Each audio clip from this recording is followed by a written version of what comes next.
Abra a sua Bíblia em segunda carta de Paulo aos Coríntios, no capítulo 8 e no verso 11. Eu vou ler na Nova Almeida atualizada, segunda aos Coríntios, capítulo 8, verso 11.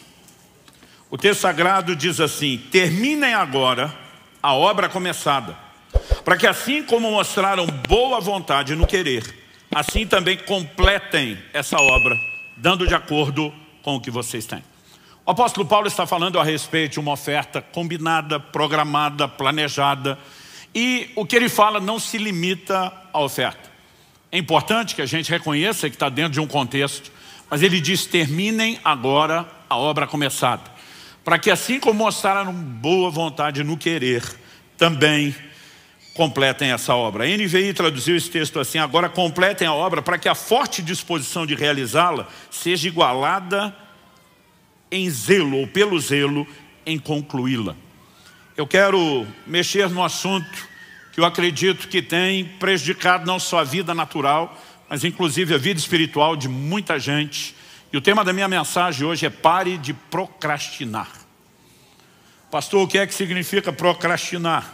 Transferir para outro dia, deixar para depois, adiar, delongar, postergar. É deixar de fazer logo aquilo que poderia, ser concluído. Então a palavra de Deus está falando: vocês têm que terminar a obra começada. Que assim como houve boa vontade no querer, tem que completar a obra. Eu gostei dessa tradução da NVI. Que a forte disposição de realizá-la seja igualada pelo zelo em concluí-la. Uma das frases que eu mais me lembro de meu pai repetir em tom de advertência, crítica, cobrança, o que quer que seja, dentro de casa, era sobre o que ele chamava de obras inacabadas. Aquilo que a gente começa e não termina. Ou aquilo que a gente nem começa porque a gente sempre está adiando, sempre está deixando para depois. Eu era ainda um adolescente, eu li um livro do finado Miles Monroe a respeito do potencial. Eu lembro que eu fiquei chocado com uma frase na introdução, onde ele justificava o porquê ele escreveu o livro. Ele dizia algo mais ou menos assim: depois de 30 e tantos anos, eu não consigo talvez ser preciso em lembrar as palavras, mas ele falava algo mais ou menos assim: os maiores depósitos de riqueza do mundo não são as minas de diamante ou ouro da África, nem os poços de petróleo do Oriente Médio, nem os minérios da Amazônia. Ele dizia: na verdade, eles podem ser encontrados perto da sua casa. Eles estão nos cemitérios. São milhões de projetos que nunca foram realizados. São milhões de sonhos que nunca foram executados. E a história de muita gente, a história e o curso da humanidade poderia ter sido mudado se esses projetos tivessem sido colocados em execução. Talvez o maior desperdício que aconteça no mundo diz respeito ao potencial do que Deus nos deu para fazer e realizar, e que de alguma forma nós não fazemos, não apenas porque acordamos uma manhã dizendo: não quero fazer o que eu sonhei um dia, mas por causa dessa mania de não começar, ou começar e não terminar. Então, usando a terminologia bíblica, terminem agora a obra começada, eu quero te trazer essa advertência e de alguma forma te encorajar para a forma como você vai lidar com o próximo ano. Nessa virada de ano, eu gostaria que você de fato pudesse considerar o que é que a palavra de Deus tem a dizer a respeito do assunto. Eu tomei um texto como ponto de partida, mas eu quero te apresentar aqui uma enxurrada de exemplos bíblicos relacionados ao assunto. E Romanos 15:4 diz que tudo quanto foi escrito, para nosso ensino foi escrito. Todo esse volume, acredite, eu não estou esgotando o que a gente poderia conversar. Todo esse volume de exemplos bíblicos registrados estão lá, como diz 1 Coríntios, capítulo 10, verso 11, para nosso exemplo, para nossa advertência. Então que a gente possa ouvir a palavra de Deus. Estava conversando com a família ontem sobre o assunto que iria pregar. Meu genro fez uma observação. Ele disse que o ditado "não deixe para amanhã o que você pode fazer pode fazer hoje", na versão procrastinadora seria mais ou menos: por que fazer hoje o que você pode deixar para amanhã? As pessoas têm literalmente invertido essa prática. Então eu quero chamar a atenção da sua parte para algumas situações registradas na Bíblia onde houve procrastinação. A primeira delas que me chama a atenção está em Gênesis, no capítulo 19.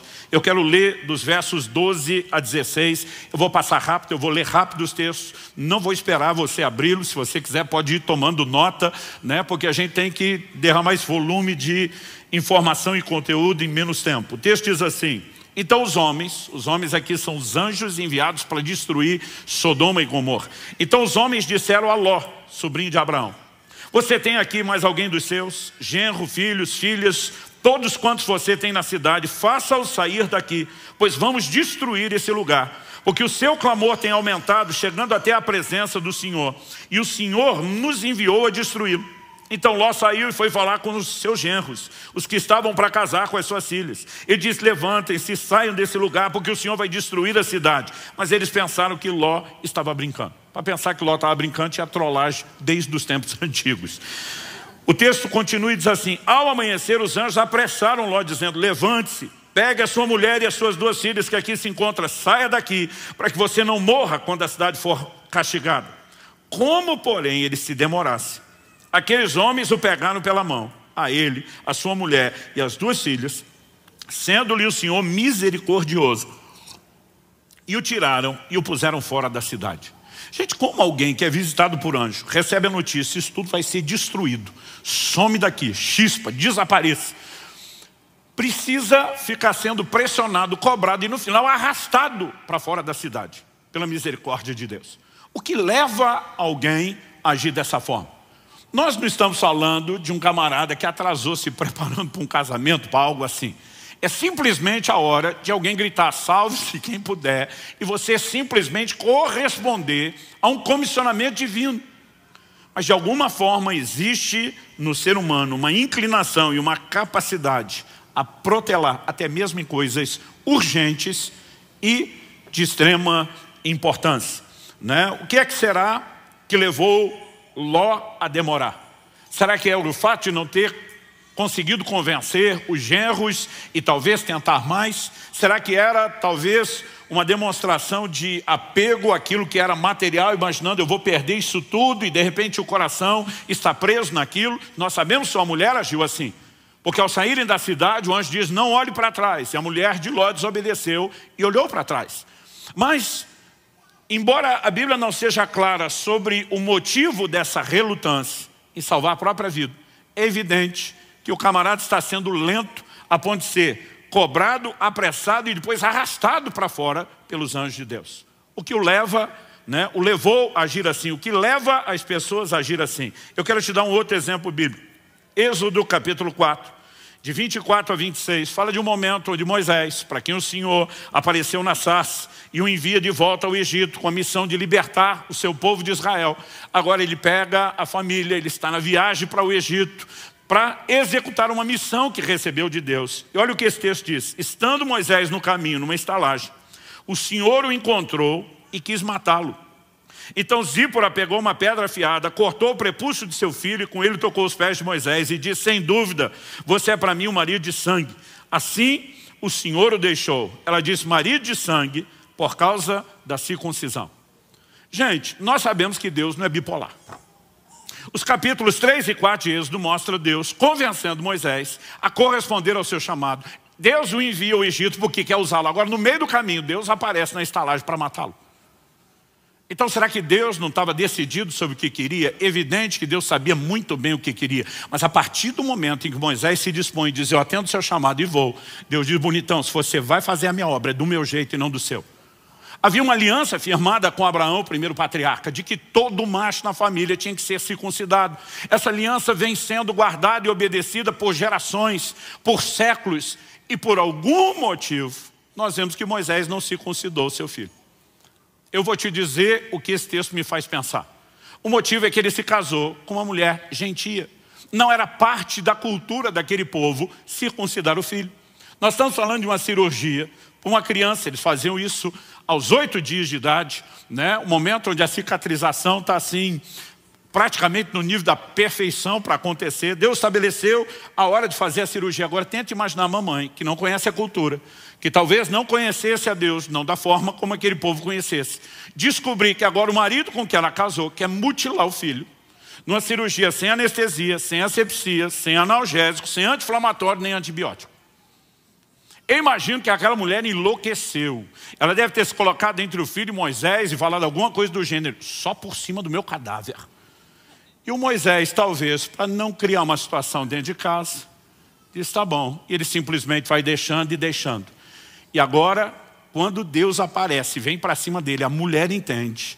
O texto não é claro sobre o que Deus está falando com ele, mas a mulher entende, corre circuncidar, mas ainda assim joga na cara de Moisés, você é um marido sanguinário, você me obrigou a fazer isso. Eu percebo muita gente protelando e procrastinando decisões importantes, porque simplesmente não conseguem unir a família em torno de um projeto, de entender a importância de algumas coisas, e elas não percebem o que elas realmente estão fazendo.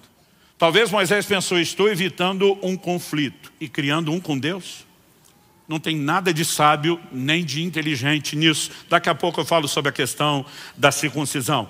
Segundo Crônicas, capítulo 24, de 4 a 6. A Bíblia fala da restauração do templo nos dias do rei Joás. E o texto diz assim, depois disso Joás decidiu restaurar a casa do Senhor. Reuniu os sacerdotes e os levitas e lhes disse, vão pelas cidades de Judá e levantem de todo Israel dinheiro para que todos os anos sejam feitos reparos no templo de seu Deus e façam isso depressa. Porém os levitas não se apressaram. Então o rei mandou chamar o sumo sacerdote Joiada e lhe perguntou, por que você não exigiu que os levitas trouxessem de Judá e de Jerusalém o imposto que Moisés, servo do Senhor, pôs sobre a congregação de Israel para tendo o testemunho? O que leva a Joiada, os demais sacerdotes e todos os levitas a não obedecer um comando tão claro do rei? Para não apenas executar a tarefa, mas o rei diz, e façam depressa. Mas a Bíblia diz, nenhum deles se apressou. Eu fico me perguntando, o que é que passou pela cabeça dessa tribo sacerdotal? Será que o pensamento foi, quem decide as coisas do ministério somos nós e não ele? Será que eles simplesmente estavam no lugar de uma incapacidade de perceber que quando eles mesmos é que deveriam ensinar a lei de Moisés, o rei está cobrando que o que Moisés determinou na lei por direção de Deus seja feito? Eu não sei exatamente o que foi, mas de alguma forma a procrastinação está ali, né? E o rei precisa interferir para que o projeto seja executado. Quando chegamos no Novo Testamento, eu não vou me estender muito nesses exemplos, eu quero apresentar mais alguns que são desculpas que foram dadas a Jesus. Lucas capítulo 9, de 59 a 62, diz assim, a outro Jesus disse, siga-me. Mas ele respondeu, Senhor, deixe-me primeiro sepultar meu pai. Mas Jesus insistiu, deixe que os mortos sepultem os seus mortos. Você, porém, vá e anuncie o reino de Deus.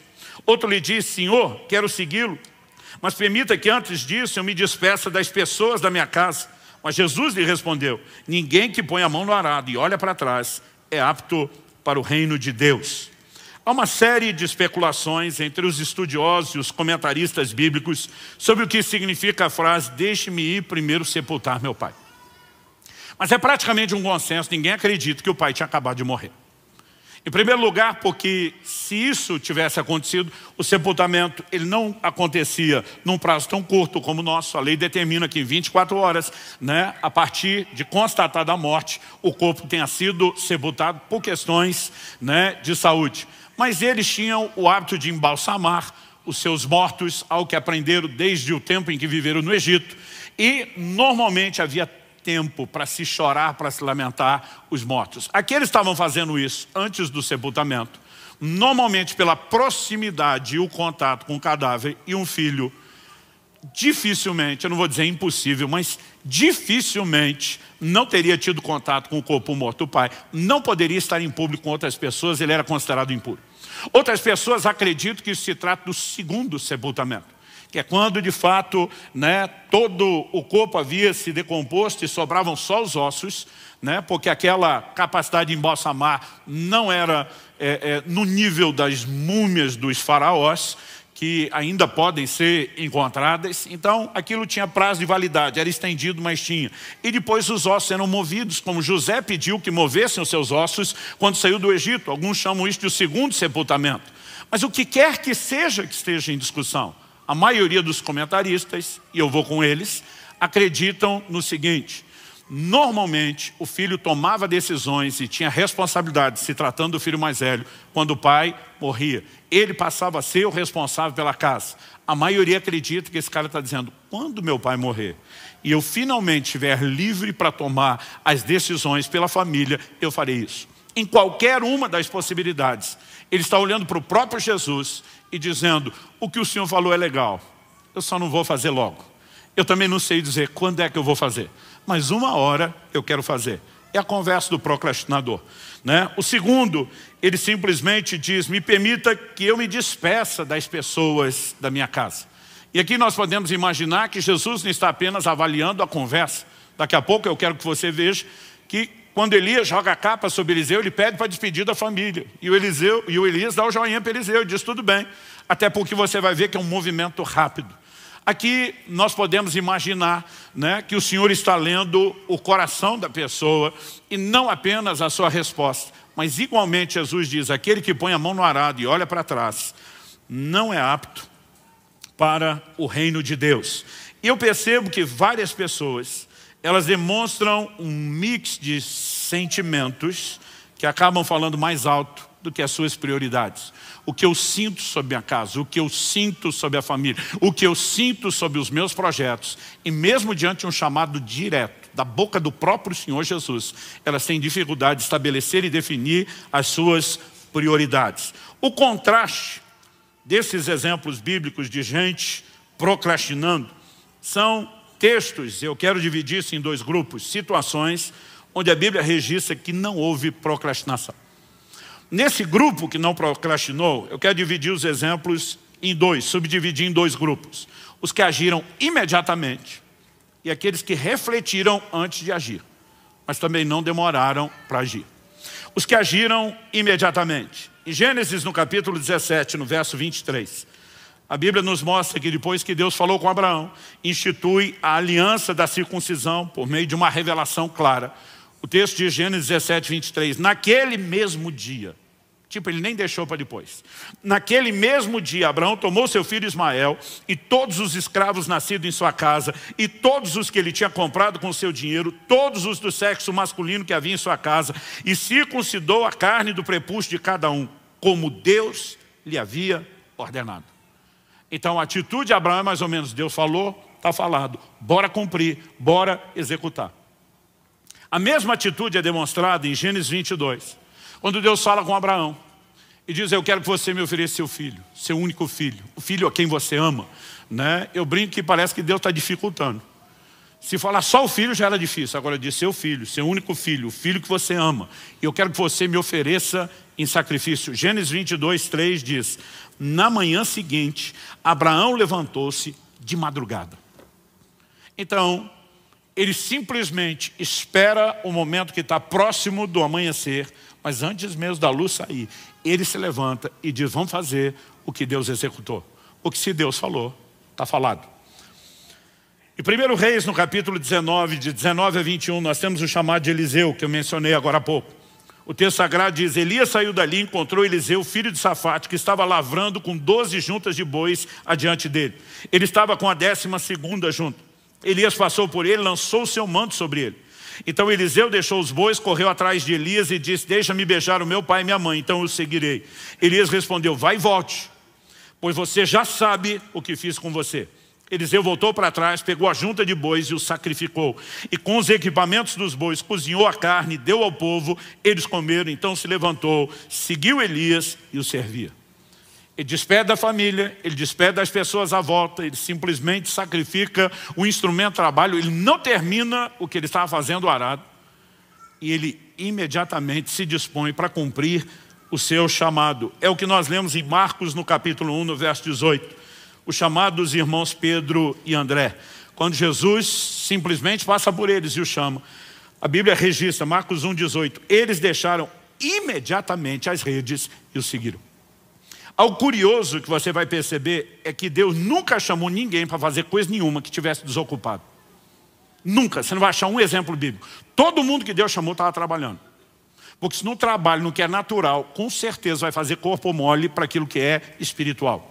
E sabe, muitas vezes nós separamos demais as coisas.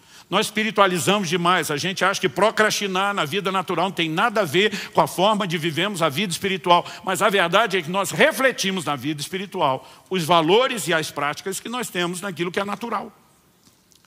E o Senhor está atrás não só de gente que trabalha, mas de gente que consiga dizer, eu vou te atender e eu vou fazer logo aquilo que o Senhor está mandando, aquilo que o Senhor está determinando. Em Atos 16, 10, nós temos a resposta de Paulo.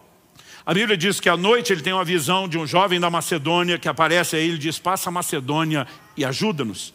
E Atos 16, 10 registra, assim que Paulo teve a visão, imediatamente procuramos partir para aquele destino. Respostas instantâneas, imediatas, sem nenhuma enrolação, sem nenhuma procrastinação. Pastor, mas teve gente que não agiu assim tão depressa? Tem. Pelo menos 2 exemplos que merecem a minha e a sua atenção. São aqueles que refletiram antes de agir. Mas mesmo nesse grupo você não vê